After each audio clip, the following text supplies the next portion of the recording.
you are an entrepreneur, a professional, a speaker, or a coach, and although you've come a long way, it's time for you to take it to the next level.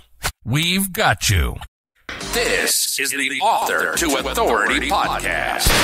We'll help you use authority and influencer marketing to build your business stronger and faster by publishing a book. You'll hear from guests that are thought leaders in sales, marketing, networking, communication, social media, promotion, and business leadership. Let's do it. This is the Author to Authority podcast. And now your host, the extraordinary word ninja, Kim Thompson-Pinder.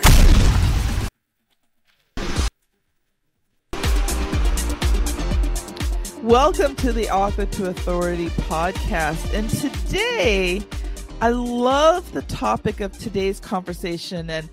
And we're going to be speaking with Ernie Martin today. But just a quick thing before I introduce you. Ernie, I wish that we could have had this conversation about 7 years ago. Really? But today we're talking about marketing for solopreneurs. And it is an important topic because how small, mid, and large-sized businesses market is completely different than from what a solopreneur can do. Absolutely. So I'm excited for today's conversation. Now, Ernie Martin is a seasoned marketing and communications professional. He's the author of Nobody Cares About Your Business, the universal 8 marketing principles every entrepreneur must know to make their customers love their business. He has an impressive career spanning over 30 years, and Ernie has earned a reputation for excellence in his field. Welcome to the show, Ernie. Yes, Kim, thank you for having me. I'm excited to talk to you. I could talk about this stuff all day long. People have to shut me up. Okay. So I love this topic. So thank you very much for inviting me to be on your show. Oh, you're so very welcome. Ernie, this is your first time on the Author to Authority podcast. So I would love for you to share just for, maybe 5 minutes or so, 7 minutes on sort of your business story. Like how did you even get into marketing and where are you at now and who are you loving to serve? Yeah. Excellent question. So I think it goes back to wanting to be an architect since I was 7. And so my parents took us to New York City and I fell in love with the buildings and I've always been creative. So I said, I want to be an architect. So from 7 to 18 years old, I just knew in my heart I was going to be an architect and I would have my own architecture firm. But for some reason, that's another conversation, I changed my major before I got to college to psychology and majored in psychology for 2 years and hated every millisecond of it. And I thought after 2 years, what do I want to do? Do I want to go back and start from scratch at architecture school, or do I want to do something else? And I had to think about what I really loved and what I really enjoyed. I loved advertising. I loved marketing. I loved communications. And I just had a knack for it because some of my friends who were running for SGA president would ask me, hey, can you run my campaign? Because I just had this knack for it. And I thought maybe that's what I should go into. And so once I made the change to marketing, everything took off. I was like a sponge. I just absorbed everything. I did as many internships as I can. At one point, I was going to school full time, had 2 internships at the same time while still going to school. And it was great. For punishment, right? But I made what you would call I can be a very meticulous scheduler in terms of there are days when I get up at 4 and I get so much done in the first several hours of the day. And so I can fit a lot into a single day and do it again the next day and the next day and the next day. I just have to meticulously plan it. And I learned to do that when I was in school. So that started my career in marketing. I'm a Xavier University of Louisiana graduate. And so they did a great job. Even it's known for pharmacy, but in business, they're great for bringing companies in to recruit. And so I had a job before I even graduated in New Jersey, working for a bank holding company in the advertising department, eventually moved into the communications department, learned desktop publishing, handled everything from the company's first internal newsletter, press releases, annual and quarterly reports, writing and designing. And so I moved from New Jersey to Atlanta in 92, and that sort of tells you a little bit of how old I am.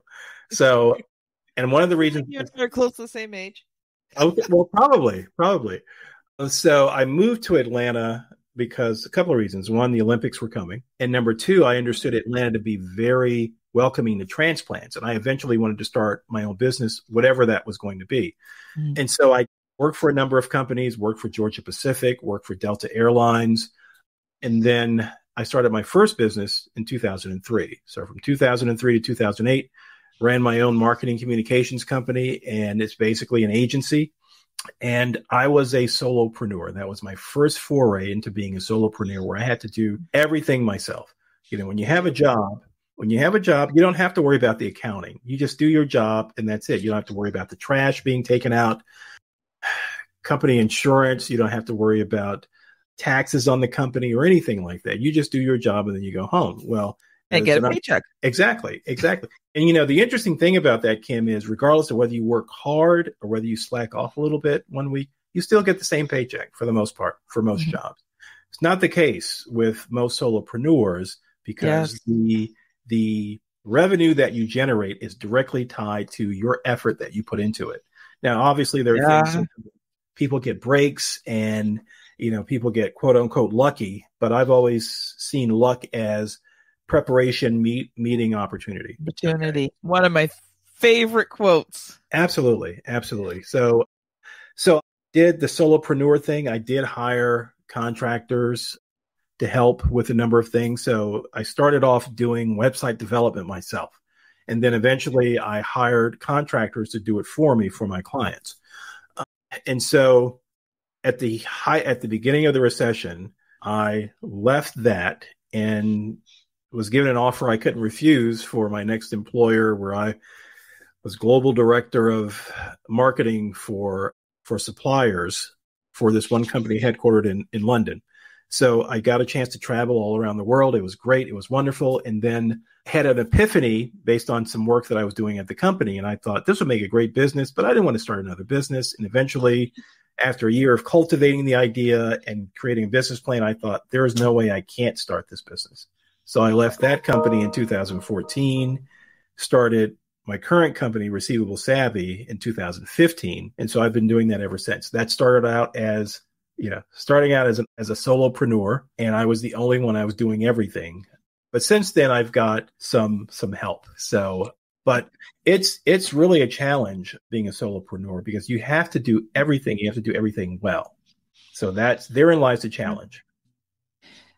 It was funny, like, I'm still in many senses a solopreneur, even though, you know, I run a full-scale publishing company, because most of my team are contractors, and it works really well.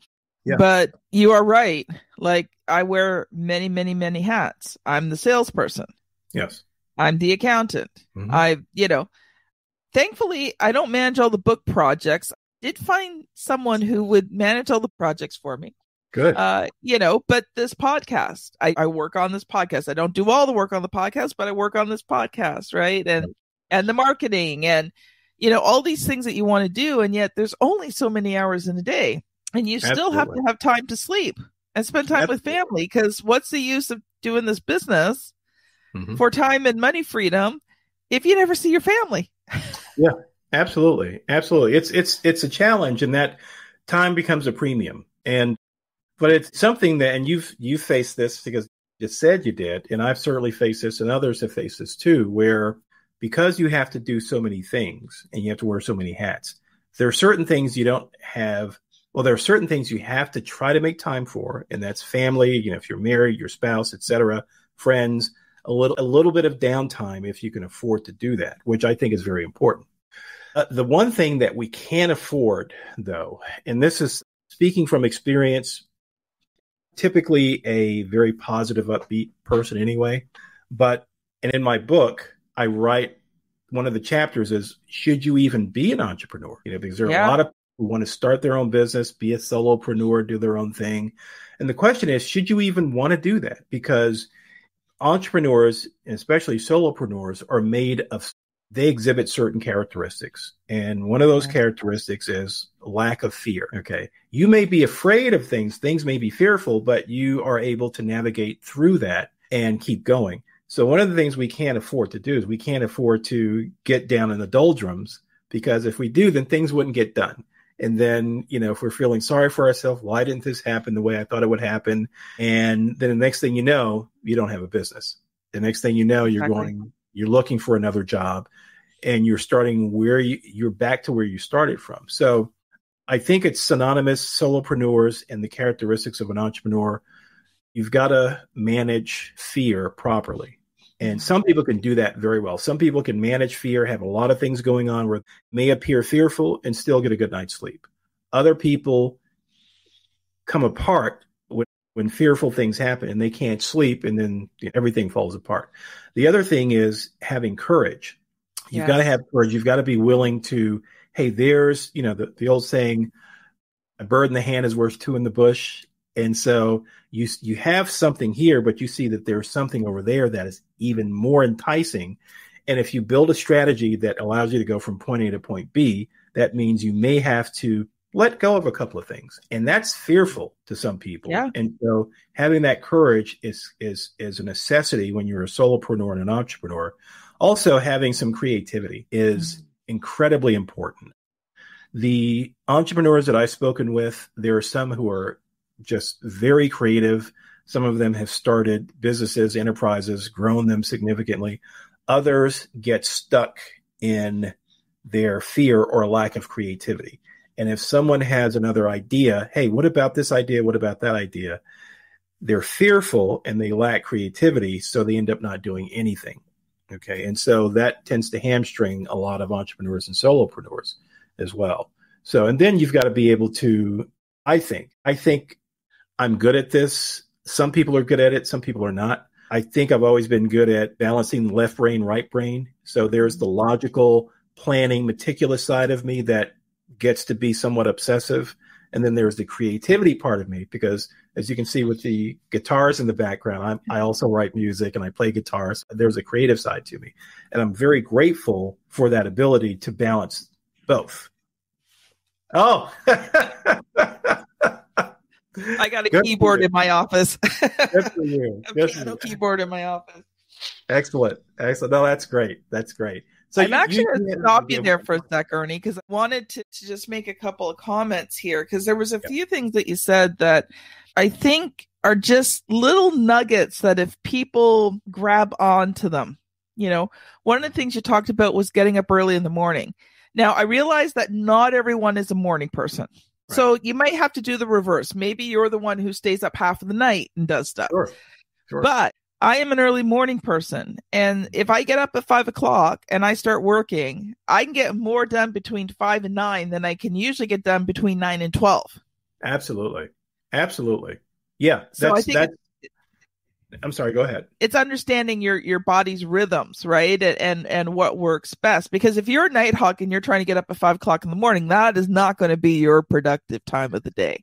Right. And different things work for different people. I ended up realizing that I'm a morning person by accident. The first job I had out of college, the reason why I started getting up early and I realized, hey, there's something to this, is I was trying to get to the company gym and use the best bike they had in the company gym.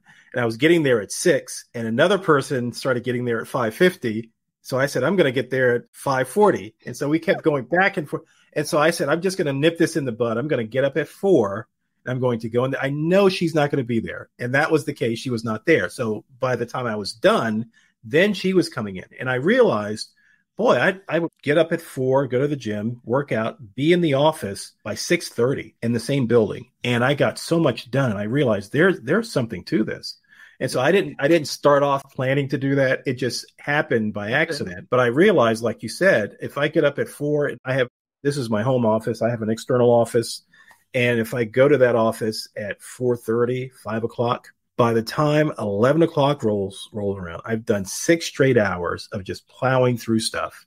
And I'm significantly better equipped and organized and productive if I do that than if I stayed in this office and started working from 8 until 5 or 6. Much more productive if I get up early. So we have that in common.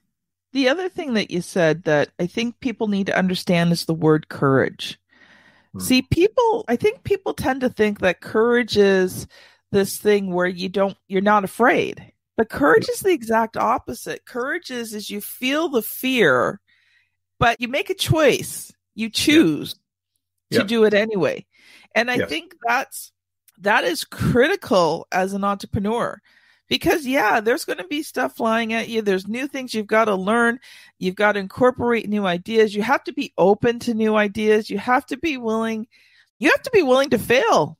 Absolutely. You have to be willing to fail your way forward sometimes. Now, it's not always that way, but there are times when you fail your way forward. And courage is that ability to look at it, know that you could possibly fail. Yes. And you do it anyway. Absolutely. Absolutely. And you're right. Courage is not the absence of fear. Courage is being able to properly deal with fear and put it in its proper place. Fear is a natural occurrence, and it's healthy. Actually, if no one had any fear, that's actually a dangerous life to lead if you have no fear whatsoever. That means you might fall off a cliff because you have no fear. But fear is a helpful, natural, God-given mechanism in all humans. It's just you have to determine whether or not you're going to succumb to the fear or you're going to work through whatever issue you're dealing with in spite of the fear. And that's a learned, for most people, that's a learned thing. That's a learned capability. And I had to learn that. And you have to learn it by being in it. Exactly. You have to actually go through it. There's no seminar you can go to learn it. You have to. You can't conquer fear unless you conquer fear. Like people can tell you what to do, but you have to take that step. Like there's nothing that anybody can train you. You just ultimately have to make the choice you're going to do it. Exactly. Feel the fear and do it anyway. So I just want to bring up one more point, and then I want to let you loose because we're losing time here, and I want to let you loose to do your training section. The other thing you talked about was the importance of time, downtime, and with your family and that. And I learned that one the hard way. September of 2020, and if you've listened to the podcast, you've heard the story. I ended up in emergency 3 times over between September 2020 and April 2021 in AFib. My heart was going like 160, 170 beats per minute. The top was beating differently than the bottom. Right. That was scary. And they started to do, like they did all the tests and everything. They figured out I had high blood pressure, and they looked at me and they're like, Kim, there's nothing wrong with your heart. So the only thing we can figure out is it's stress. So talk about a wake-up call from God. I said, okay, that means that I need to now structure my life differently. I started taking lunch breaks almost pretty well every day. There's occasional day, but almost every day I stop for an hour. I don't do any work. I'll have my lunch. I'll read, maybe watch a TV show. I like to craft. I'll maybe craft, but I stop for an hour to have that lunch. And like right now where I am, it's almost 5:00. So because of our schedule tonight, we had a quick bite before I got on the call. But after we get off of this, I'm not working for the rest of the evening. Actually, my husband and I are going out for a drive. We've moved to a new area. A couple's invited us out. We're going to explore an ice cream shop. Great. That's good. That's excellent. Yeah, that is so ultimately important. But I do want to let you loose because I know that you've come prepared to talk about the ins and outs of marketing. So I'm going to let you loose for about 5-6 minutes to talk about that. And then we'll do a little bit back and forth. Okay, excellent. Yeah. So, and thanks for that, Kim. And I'm going to pick up on your issue of, having downtime and getting away from your work. I love what I do. I really do. I could be on my laptop on the weekends searching for new things like new software tools for the business, et cetera. And sometimes I have to force myself to turn that off. And I have to, so there are things that I do. Even if I get up at 4, I make sure that by noon, I leave the external office and I go to the gym or I go for a run. And running, and I've been doing that since I was a kid, is very helpful in relieving stress for me. And so it allows me to navigate through these challenges, but also to keep a level head. I also sometimes just stop and play my guitar. And playing my guitar is like listening to the radio or your favorite record to a lot of people. There are songs that I've written that I just love hearing myself play over and over again. But then I've also had to take strategic days off. Like I may take a Thursday and a Friday off, like once or twice a month. And I tell myself, get away from the office, don't do anything. Fortunately, now I've got people stepping in who can handle things when I'm not there. So that was a big part of me doing things where my company isn't driving me, I'm driving my company. Okay. Yeah. And so, but going back to, things that I put in the book, and the reason I wrote the book was for the last 25 years or so, I've talked with a number of entrepreneurs, small business owners, and they ask me my advice. It's sort of like people going to the doctor or who's a friend or the attorney who's a friend and asking them legal or medical or healthcare questions. So people ask me my advice. And so formally and informally, I work with entrepreneurs, small business owners. And one of the things that I came across over and over again, not by everyone, but entrepreneurs sometimes think if you put your shingle outside your door that says open for business, everyone's going to rush to you. And that doesn't happen that way. And so I would constantly tell people, well, nobody cares about your business. Your mom might, your wife, your husband, your kids, your college roommate may love what you're doing, but most people are indifferent. And so because there's so much other stimuli, there's so many other things grabbing for their attention, you have to make an effort to carve out real estate in someone's mind. And so friends have told me that it's akin to mind control, which that's funny, but that's really not. It's really doing what Coke and Apple Computer do. They constantly advertise, promote their brand. And if they were to stop, their sales would plummet 25% overnight because people need to be reminded. We have to remind people this is a great brand, this is a great product, this is a great service. And so that's where the book title came from. Nobody cares about your business, because I had to tell people that over and over again. And so some of the keys to, well, how do you make people love your business then? Well, there are a number of things you have to do, and outline these things in each of these chapters in the book. One book is about brand development. You have to develop a brand. And a brand is not just a logo. A brand is your company's service or product and all the attributes associated with that company, product, or service, what people remember. So if you go to, there's a Brazilian restaurant that we love going to called Fogo de Chao, and it's been around for a while. They come and they slice the meat. And so their brand is, they give you as much meat as you could possibly eat if that's your thing. And they do a pretty good job of that. And they've got excellent service, et cetera. And so their brand is, if you want to eat a lot of meat, but they now have other things too, and you pay a flat fee for that, then go have at it. And so that's their brand. Their brand is, all the meat you can eat, several different types of meat too, fish, chicken, pork, et cetera. And so on the downside, if you work for a company or if you're using a product or service where they have a horrible reputation, that's their brand as well. And so, exactly. And so establishing and building and growing a brand is critically important. And then I move into things such as, how do you build a website? There are multiple ways to build a website. There's no one right way to do it. How do you do promotion? How do you do advertising, whether it's online, whether it's traditional? How to use radio, social media, and things of that nature. How do you do print production too? Mm-hmm. And so how do you create flyers, mugs, T-shirts, hats, and things of that nature? And so, so this is sort of like a cheat sheet. Okay. So for those who don't know marketing, if you're an entrepreneur or small business owner and you're not familiar with marketing, this is a cheat sheet that shows you how to do certain things. And I'll give you one example. And I've seen this happen a lot. People create a logo for their business. They go into Microsoft Word and they're like, hey, I just created a logo.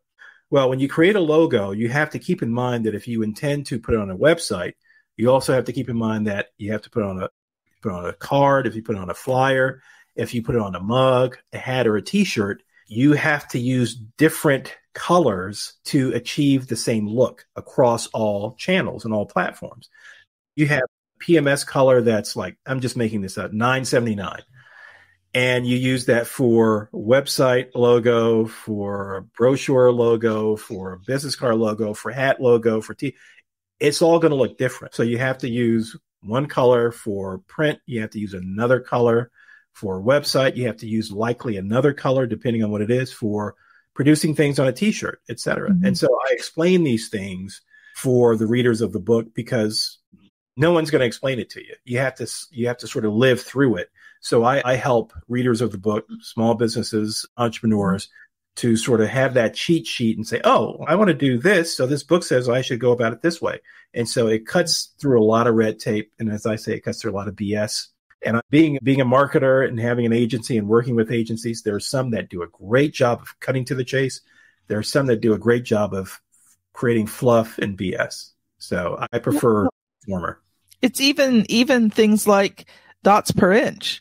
If you create a logo online and you put it on Facebook and you put it on your social media, that's all perfectly well and good. Yes. Try to print that thing out when it doesn't have enough dots per square inch, or you try to scale it to make it bigger to put it on something. Right. And it looks horrible. Like you have to, even let's just say you don't change the colors. Okay. But even simple things like dots per square inch, and all of those things affect how people see your brand. Because if they see this pixelated, out of scale image of your logo, it doesn't impress them. No, it doesn't. It doesn't.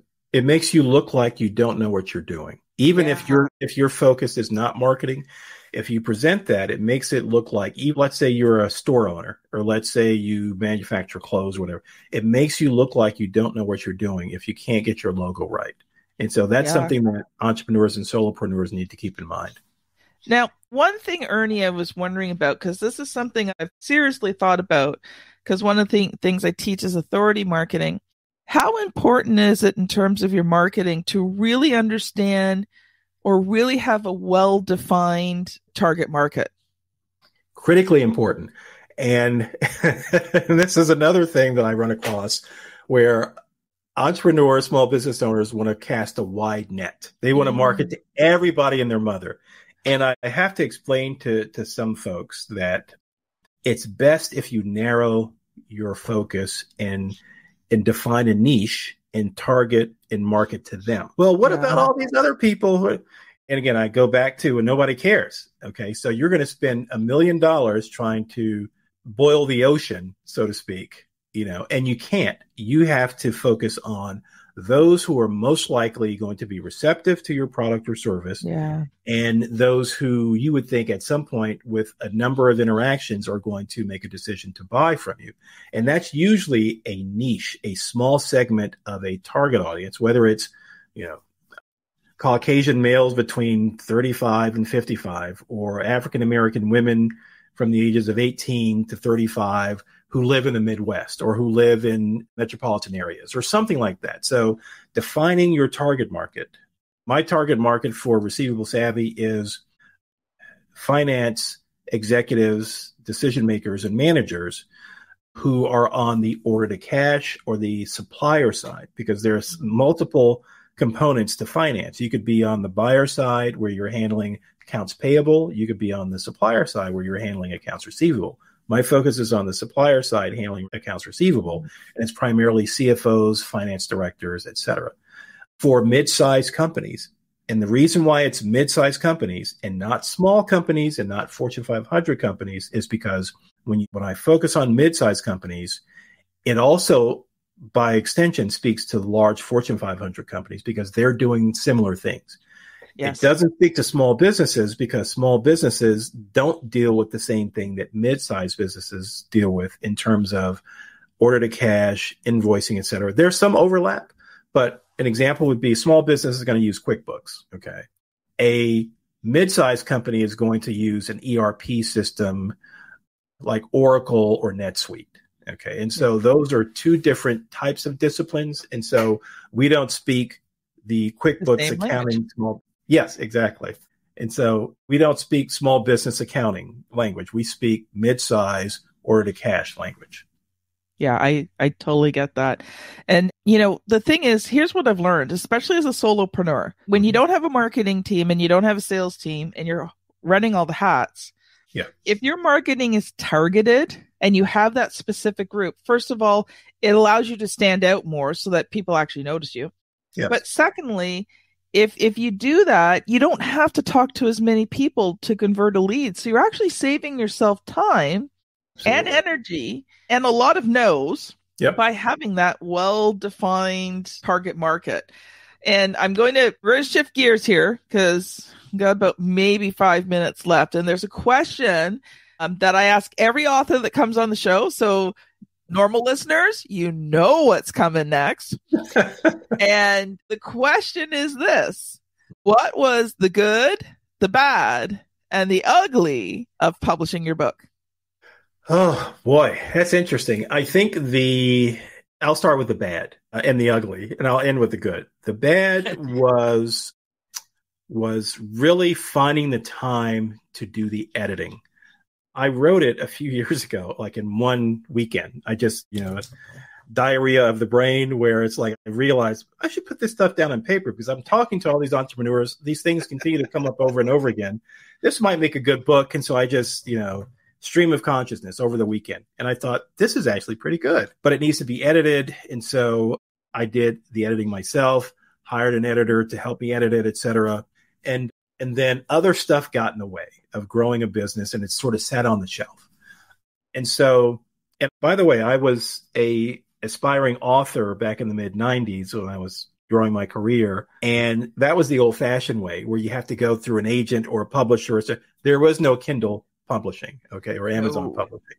And so I went putting together physical packages to send to agents, So, but this time around, end of last year, I said, I have to commit myself to finishing the book because I think it'll be very helpful to people.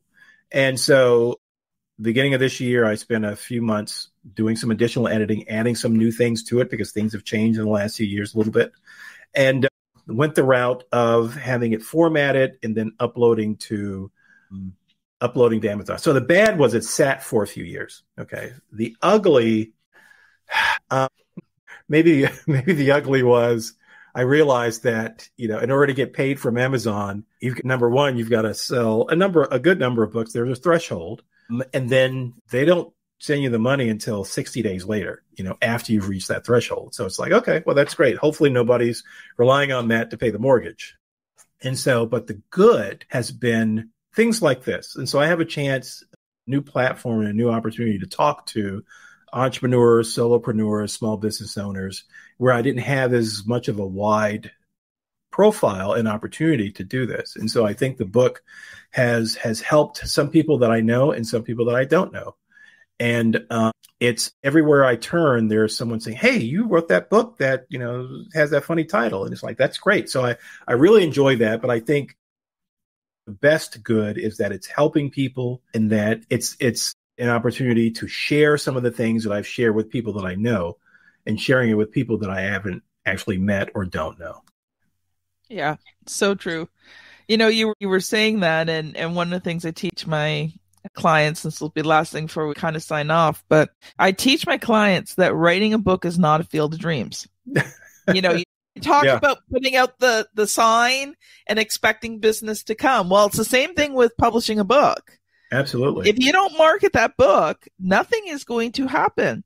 You have Absolutely. to market. It becomes a marketing tool, right? Yeah.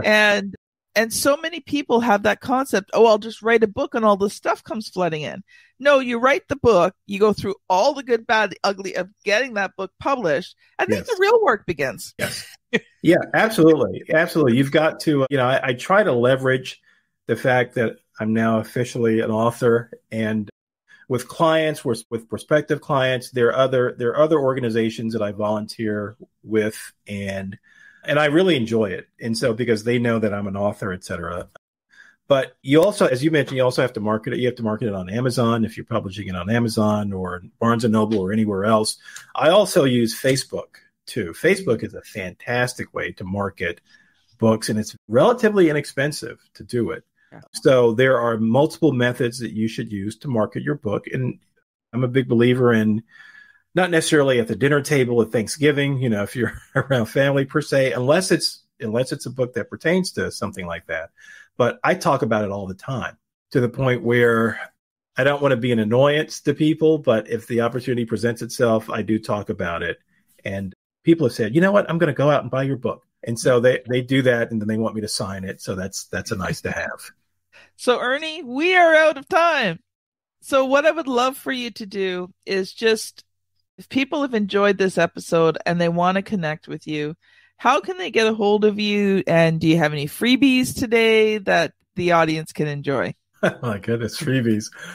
Well, I tell you what, I have a company website, Receivable Savvy, is receivablesavvy.com. My email address is, you can send an email to me at info@receivablesavvy.com. You can also connect with me via LinkedIn. So I've got a lot of LinkedIn connections. And so if there are 5 people who come to me on LinkedIn and say, hey, I saw you on Kim's show, can I have a free copy of your book? I will give them a free copy of the book.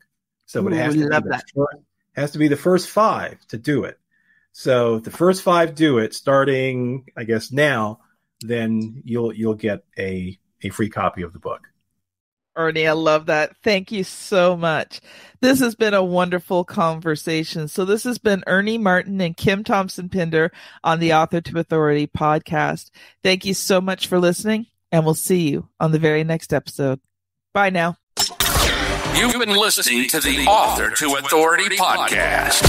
The extraordinary word ninja, Kim Thompson-Pinder, has helped over 200 entrepreneurs, professionals, speakers, and coaches write and publish their books that have become incredible marketing tools for their business. And many of those have gone on to become Amazon best-selling authors and have used their books to land high-level clients and get on big stages. We hope you've enjoyed the show. Make sure to like, rate, and review. And we'll be back soon. But in the meantime, hit the website at www.authortoauthoritypodcast.com. See you next time.